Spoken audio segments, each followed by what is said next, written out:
नमस्कार दोस्तों, स्वागत है आपका आज के मुख्य समाचार में, जिसमें सबसे पहली बड़ी खबर में आपको बताएंगे कि कृषि बिल पर सरकार के खिलाफ पूरे विपक्ष का हल्ला बोल। संसद परिसर में किया प्रदर्शन और अब राष्ट्रपति से मिलने जाएंगे। इसी के साथ दूसरी बड़ी खबर में आपको बताएंगे कि किसान बिल के विरोध में सड़क पर उतरे नवजोत सिंह सिद्धू, कहा इससे जमाखोरी को बढ़ावा मिलेगा। और इसी के साथ तीसरी बड़ी खबर में आपको बताएंगे कि पंजाब के किसानों का बड़ा ऐलान, 3 दिन तक रोकी जाएगी ट्रेनें। जी हाँ दोस्तों, बेहद बड़ी खबर यहाँ पर निकल के आ रही है। किसान जबरदस्त विरोध भारतीय जनता पार्टी का करने के लिए सड़क पर उतर चुका है। हर एक खबर की गहराई में आपको ले जाएंगे, लेकिन उससे पहले अगर आप भी देश के किसानों के साथ हैं तो आप अभी इस वीडियो को लाइक कीजिए और इस लाल बटन को दबा के इस चैनल को फ्री में सब्सक्राइब करके घंटी बजाइए और कमेंट में लिखिए जय हिंद। दोस्तों, रुक करते हैं तमाम बड़ी खबरों की तरफ। कृषि बिल, सरकार के खिलाफ विपक्ष का हल्ला बोल, संसद परिसर में प्रोटेस्ट, राष्ट्रपति से भी मिलेंगे। जी हां दोस्तों, किसान बिल को लेकर सरकार और विपक्ष के बीच जंग छिड़ी हुई है। बिल को लेकर सदन में हंगामा हुआ, जिसके बाद 8 सांसदों को निलंबित कर दिया गया, जिसके बाद से ही समूचे विपक्ष ने संसद के दोनों सदनों का बहिष्कार किया हुआ है। अब आगे की रणनीति को लेकर बुधवार को विपक्ष की साझा बैठक होगी। साथ ही बुधवार शाम 5 बजे ही विपक्षी पार्टियां राष्ट्रपति रामनाथ कोविंद से मुलाकात करेंगी। विपक्ष की ओर से राष्ट्रपति से मिलने का वक्त मांगा गया था, जिसमें कृषि बिल पर चिंता, राज्यसभा में हुए हंगामे, सांसदों के निलंबन के मसले पर चर्चा की बात कही गई थी। विपक्ष ने अपील की थी कि राष्ट्रपति कृषि बिल को वापस राज्यसभा में लौटा दें। राष्ट्रपति रामनाथ कोविंद से मुलाकात से पहले संसद परिसर में सभी विपक्षी पार्टियां प्रदर्शन दे रही है। इस दौरान सभी के हाथ में किसान बचाओ के प्ले कार्ड भी हैं। प्रदर्शन में कांग्रेस के गुलाम नबी आजाद, टीएमसी के डेरेक ओब्रायन समेत विपक्ष के कई नेता मौजूद हैं। संसद परिसर में विपक्षी पार्टियों के नेताओं ने गांधी मूर्ति से लेकर अंबेडकर मूर्ति तक मार्च भी निकाला। किसान बिल के मसले पर कुल 16 पार्टियों ने राष्ट्रपति को चिट्ठी लिखी है। हालांकि बुधवार शाम की मुलाकात के दौरान सिर्फ 5 पार्टियों के नेता मिलेंगे, क्योंकि कोरोना संकट है, इसलिए कम लोगों को एंट्री मिली है। हालांकि ये सभी नेता सभी विपक्षी पार्टियों की चिंताएं व्यक्त करेंगे। इनमें कांग्रेस, टीएमसी, सपा, टीआरएस और डीएमके के प्रतिनिधि शामिल होंगे। इससे इतर राज्यसभा में विपक्ष के नेता गुलाम नबी आजाद के दफ्तर में आज ये बैठक होगी, जिसमें किसान बिलों को लेकर आगे की चर्चा की जाएगी। साथ ही सरकार के खिलाफ किस तरह आवाज उठाई जाए, इस पर भी मंथन होगा। रुख करते हैं अगली खबर की तरफ। किसान बिल के विरोध में सड़क पर उतरे नवजोत सिंह सिद्धू, कहा इससे जमाखोरी को बढ़ावा मिलेगा। जी हां दोस्तों, किसान बिल के विरोध में कांग्रेस नेता नवजोत सिंह सिद्धू अमृतसर में सड़क पर उतरे। उन्होंने अमृतसर के भंडारी पुल से हाल गेट तक मार्च में भाग लिया। सैकड़ों की भीड़ में समर्थक भी सिद्धू के साथ दिखी। इस दौरान उन्होंने सरकार पर निशाना साधते हुए कहा कि किसान बिल से जमाखोरी को बढ़ावा मिलेगा। क्या सरकार रोटी को आवश्यक वस्तु नहीं मानती है? प्रदर्शन में सिद्धू ट्रैक्टर पर सवार दिखे। इस जुलूस में कई ट्रैक्टर्स के साथ किसान शामिल हुए। उनके हाथों में तख्तियां थीं और कुछ ने काले झंडे भी लिए हुए थे। सिद्धू करीब 1 साल बाद मैदान में उतरे हैं। कैबिनेट मंत्री का पद छोड़ने के बाद उन्होंने 1 साल तक मौन धारण कर लिया था। वे कहीं पर दिखाई नहीं दे रहे थे। बता दें कि पंजाब में किसान बिल का मुद्दा बेहद गरमाया हुआ है। इससे पहले शिरोमणि अकाली दल की नेता हरसिमरत कौर बादल ने मोदी कैबिनेट से इस्तीफा दे दिया था। उन्होंने कहा कि सरकार किसानों को विश्वास में लेने में कामयाब नहीं हुई। कुल मिलाकर इस मुद्दे पर सरकार और विपक्ष आमने सामने हैं। सरकार दावा कर रही है कि ये कानून किसानों के जीवन में बदलाव लाएगा, उनकी आमदनी में बढ़ोतरी होगी, किसानों को आज़ादी मिलेगी कि वे अपनी फसल कहीं भी बेच सकेंगे। वहीं विपक्ष का दावा है कि इससे निजी कंपनियां किसानों का शोषण करेंगी। इसके साथ ही न्यूनतम समर्थन मूल्य को लेकर भी हंगामा मचा हुआ है। सरकार का कहना है कि इस बिल किसानों की एमएसपी पर कोई असर नहीं पड़ेगा। वहीं विपक्ष इस बात पर अड़ी है कि ये किसानों को एमएसपी से बाहर रखने की साजिश है।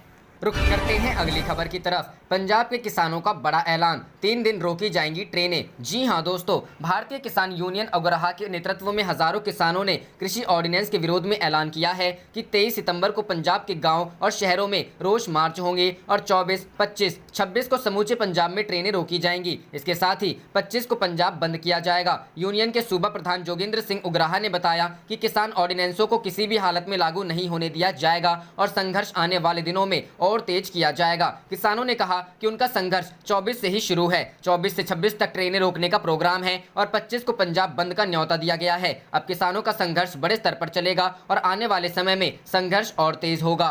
रुख करते हैं अगली खबर की तरफ। गुप्तेश्वर पांडे के रिटायरमेंट पर संजय राउत बोले, हमें पहले से मालूम था वो राजनीति में जाएंगे। जी हां दोस्तों, बिहार के डीजीपी गुप्तेश्वर पांडे ने समय से पहले रिटायरमेंट ले लिया है। अब उनके राजनीति में जाने के कयास लगाए जा रहे हैं। हालांकि उन्होंने अपने पत्ते नहीं खोले हैं, लेकिन विपक्ष ने उन पर निशाना साधना शुरू कर दिया है। महाराष्ट्र में शिवसेना के नेता संजय राउत ने कहा कि उन्हें मालूम था कि गुप्तेश्वर पांडे राजनीति में जाएंगे। राउत ने आगे कहा, एक IPS की अपनी प्रतिष्ठा होती है और बिहार के डीजीपी साहब ने जिस तरह की बयानबाजी मुंबई के केस के बारे में की, मुझे लगता है कि वो उनका पॉलिटिकल पार्टी जो उनके उम्मीदवार बनाएगी एक पॉलिटिकल एजेंडा चला रहे थे, उनको अब उसका इनाम मिलने जा रहा है। वहीं राउत ने कंगना रनौत मामले पर भी निशाना साधा है। बॉम्बे हाईकोर्ट में सुनवाई के दौरान कंगना रनौत ने संजय राउत के बयान वाली CD पेश की थी, जिसके बाद हाईकोर्ट ने संजय राउत को भी मामले में पक्षकार बनाने का आदेश दिया है। इस पर राउत ने कहा कि कोर्ट में जाना उनके लिए कोई नई बात नहीं है। कंगना मामले पर संजय राउत ने कल एक ट्वीट भी किया था।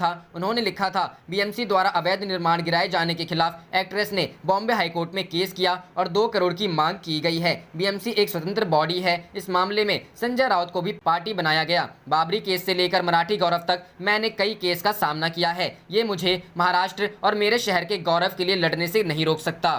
रुख करते हैं अगली खबर की तरफ। अनाज मंडी में कांग्रेस की ट्रैक्टर रैली करेंगे किसान, बोले कि हम गांधी को मानने वाले हैं। जी हां दोस्तों, पानीपत की अनाज मंडी में कांग्रेस की ट्रैक्टर रैली किसान करेंगे। वहीं सैकड़ों की संख्या में किसान ट्रैक्टर लेकर पहुंच चुके हैं। बता दें कि बीजेपी सरकार द्वारा लागू किए गए कृषि विधेयक के विरोध में ट्रैक्टर रैली निकाल रहे हैं। बोले कि हम गांधी को मानने वाले हैं, कानून की इज्जत करते हैं, शांतिपूर्ण तरीके से दिल्ली जाएंगे। वहीं कांग्रेस की ट्रैक्टर रैली को लेकर DSP सतीश वत्स का बड़ा बयान कि दिल्ली नहीं जाने देंगे, यहीं रोकने का प्रयास करेंगे। कांग्रेस नेता पहले ही बयान दे चुके हैं, कह चुके हैं कि किसी भी कीमत पर दिल्ली कूच करेंगे। DSP ने कहा, पुलिस प्रशासन की तैयारी पूरी है।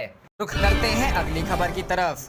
बिहार विधानसभा चुनाव, RJD का दावा, महागठबंधन को मिलेगा स्पष्ट बहुमत। जी हां दोस्तों, राजद के प्रदेश महासचिव भाई अरुण कुमार, प्रवक्ता उपेंद्र चंद्रवंशी, प्रदेश सचिव सरदार रणजीत सिंह ने संयुक्त बयान में कहा है कि भाजपा की आंतरिक सर्वे रिपोर्ट ने NDA की नींद उड़ा दी है। राजद नेताओं ने कहा है कि सर्वे में साफ हो गया है कि बिहार में महागठबंधन को 150 से 160 सीटें मिलने जा रही है। उन्होंने कहा कि सर्वे रिपोर्ट से हताश भाजपा और सहयोगी दलों को जनता का मिजाज समझ में आ गया है और वे अब नए सिरे से अपनी रणनीति बनाने में जुट गए हैं। वहीं दूसरी ओर बीते 48 घंटे में वाम दलों के नेता दूसरी बार राजद कार्यालय पहुंचे। उन्होंने राजद के प्रदेश अध्यक्ष जगदानंद सिंह और विधायक भोला यादव से बातचीत की। दोनों दलों के नेताओं की यह 5वीं चुनाव मुलाकात थी। बंद कमरे में बिहार चुनाव और सीट शेयरिंग पर लेकर बातचीत तो हुई, लेकिन उसका कोई ब्यौरा राजद या वाम नेताओं ने सार्वजनिक नहीं किया। CPI के राज्य सचिव राम नरेश पांडे, CPM के राज्य सचिव अवधेश कुमार ने कहा कि हम लोग महागठबंधन के साथ मिलकर लड़ेंगे, कुछ दिनों में सीटों की घोषणा हो जाएगी।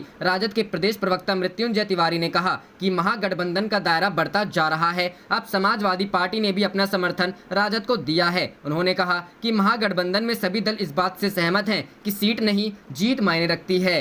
रुख करते हैं अगली खबर की तरफ। बिहार 3 चरणों में हो सकते हैं चुनाव, हफ्ते भर में तारीखों का ऐलान। जी हां दोस्तों, बिहार विधानसभा चुनाव की तैयारियां शुरू हो गई हैं। हफ्ते भर में चुनाव कार्यक्रम का ऐलान भी हो सकता है। चुनाव आयोग के सूत्रों के मुताबिक ये हफ्ता सबसे सही और सटीक है। बुधवार से कभी भी चुनाव कार्यक्रम का ऐलान हो सकता है। सूत्रों के मुताबिक 3 चरणों में चुनाव हो सकते हैं। पिछली बार 5 चरणों में चुनाव हुए थे। दिवाली से पहले नई विधानसभा के गठन के आसार हैं। देश के लोकतांत्रिक इतिहास में सबसे अलग, अनूठे और चुनौतीपूर्ण बिहार विधानसभा चुनाव होंगे। कोविड संकट के दौरान चुनाव कराने का ये पहला मौका है। पहले तो बिहार में विधानसभा चुनाव कराने का विरोध सभी विपक्षी पार्टियों ने किया, लेकिन जब निर्वाचन आयोग ने दृढ़ता से कहा कि चुनाव तय समय पर ही होंगे, तो सब तैयारियों में जुट गए। कोरोना संकट आने के बाद देश में ये पहला चुनाव है, लिहाजा निर्वाचन आयोग ने कोविड प्रोटोकॉल के मुताबिक गाइडलाइंस भी जारी की है। मतदान केंद्रों की तादाद भी 1.5 गुना से ज्यादा बढ़ा दी गई है। मतदान कर्मियों की संख्या भी बढ़ाई गई है, जबकि हर मतदान केंद्र पर मतदाताओं की तादाद घटाकर संख्या सीमित कर दी गई है,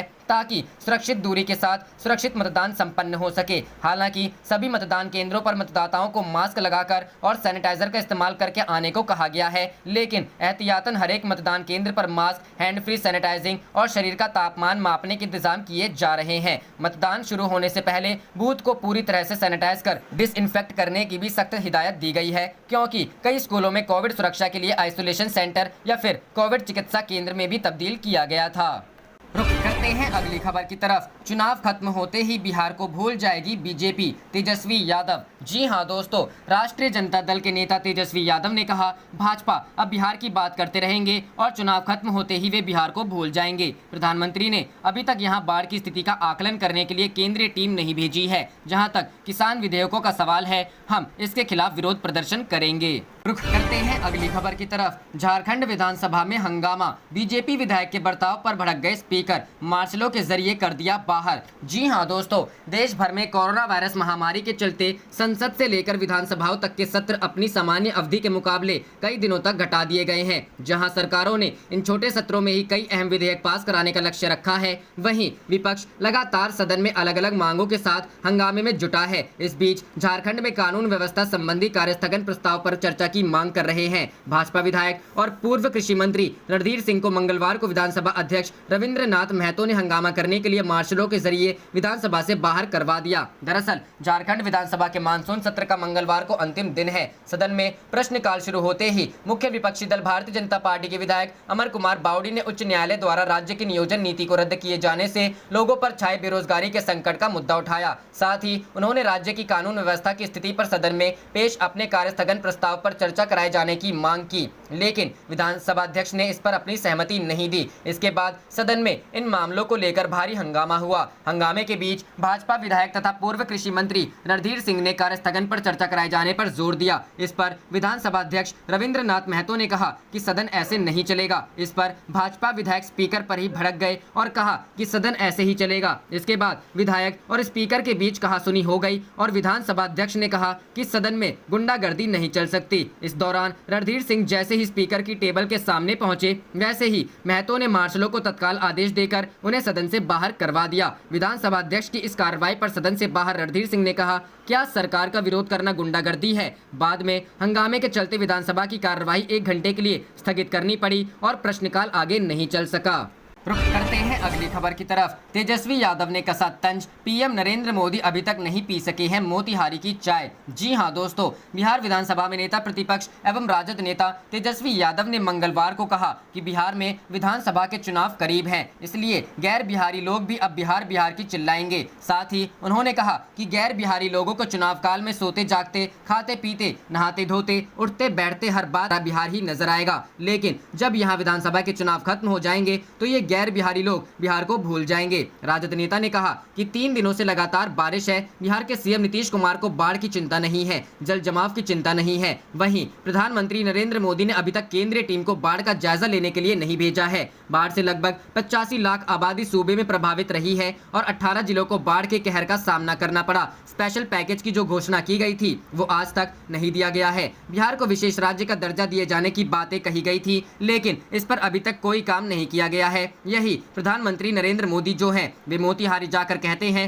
कि हम इस चीनी मिल को चालू करवाएंगे, साथ ही इस मिल की बनी ही चीनी की वो चाय पिएंगे, लेकिन पीएम नरेंद्र मोदी ने आज तक मोतिहारी का चीनी मिल चालू नहीं करवाया है। वहीं तेजस्वी यादव ने सीएम नीतीश कुमार पर भी तंज कसा है। तेजस्वी यादव ने कहा कि पूर्व में जिन लोगों ने नीतीश कुमार के डीएनए पर सवाल उठाया था, वो ही लोग आज बिहारी प्राइड की बात कर रहे हैं। तेजस्वी यादव ने कहा कि हम इस पर कुछ नहीं बोलेंगे, लेकिन यह सब विधानसभा चुनाव को लेकर किया जा रहा है।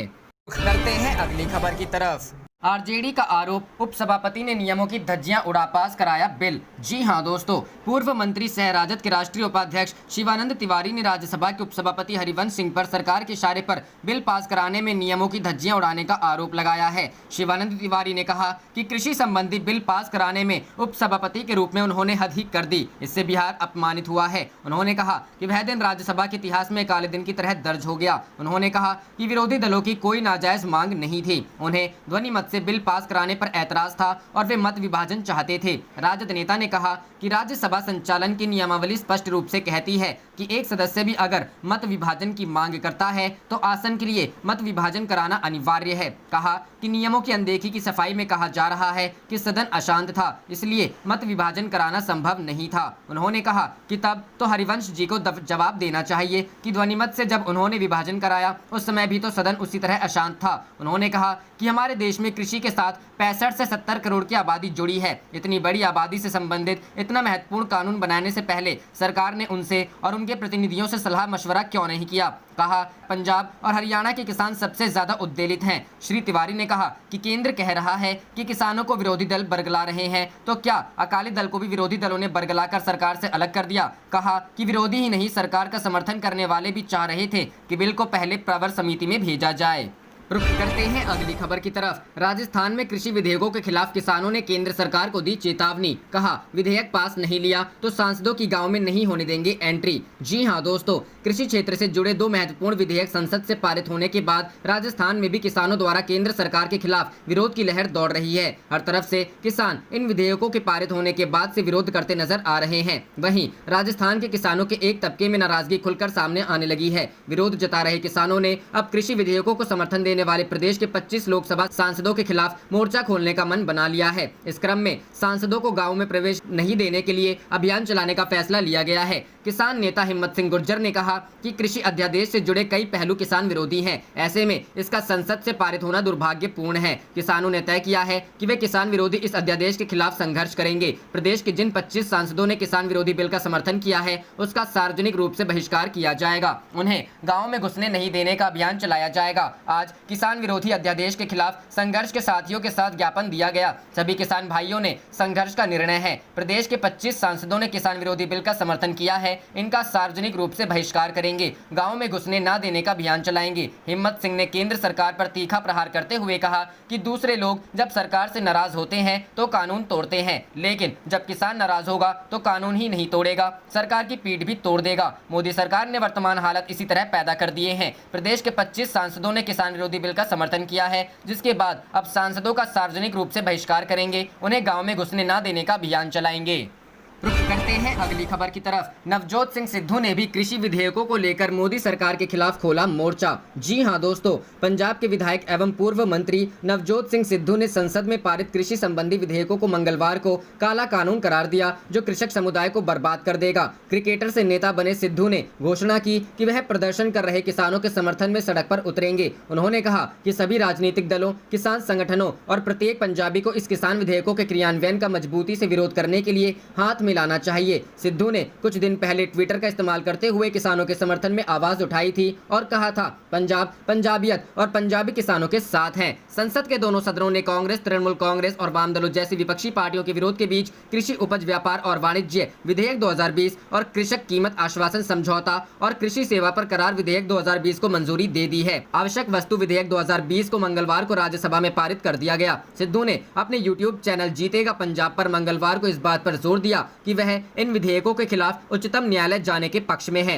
उन्होंने कहा, ये काले कानून लाकर सरकार किसानों को दरकिनार कर रही है। सिद्धू ने यह भी सुझाव दिया कि कृषक समुदाय के हितों की रक्षा के लिए एक साझा न्यूनतम कार्यक्रम तैयार किया जाए। उन्होंने 6 रबी फसलों का न्यूनतम समर्थन मूल्य बढ़ाने का उल्लेख करते हुए कहा, यह एक इस्तेमाल करो और फेंको नीति है। पूर्व मंत्री ने आरोप लगाया कि केंद्र की सरकार ने 4 से 5 लाख करोड़ रुपए कर माफ करके और करों में सब्सिडी और छूट देकर उद्योगपतियों की लीक से हटकर मदद की है। हालांकि किसानों को न्यूनतम समर्थन मूल्य देने की बारी आती है तो इतना हो हल्ला होता है। उन्होंने कहा, जीएसटी ने किसानों को बर्बाद कर दिया। ये काले कानून किसानों को बर्बाद कर देंगे। करीब 28,000 आड़तियों और 4 से 5 लाख मंडी श्रमिक भी प्रभावित होंगे। उन्होंने कहा कि ये कृषि संबंधी विधेयक मंडी से राज्य के राजस्व को भी प्रभावित करेंगे। उन्होंने कहा कि पंजाब को मंडियों से 4,000 करोड़ रुपए राजस्व प्राप्त होता है।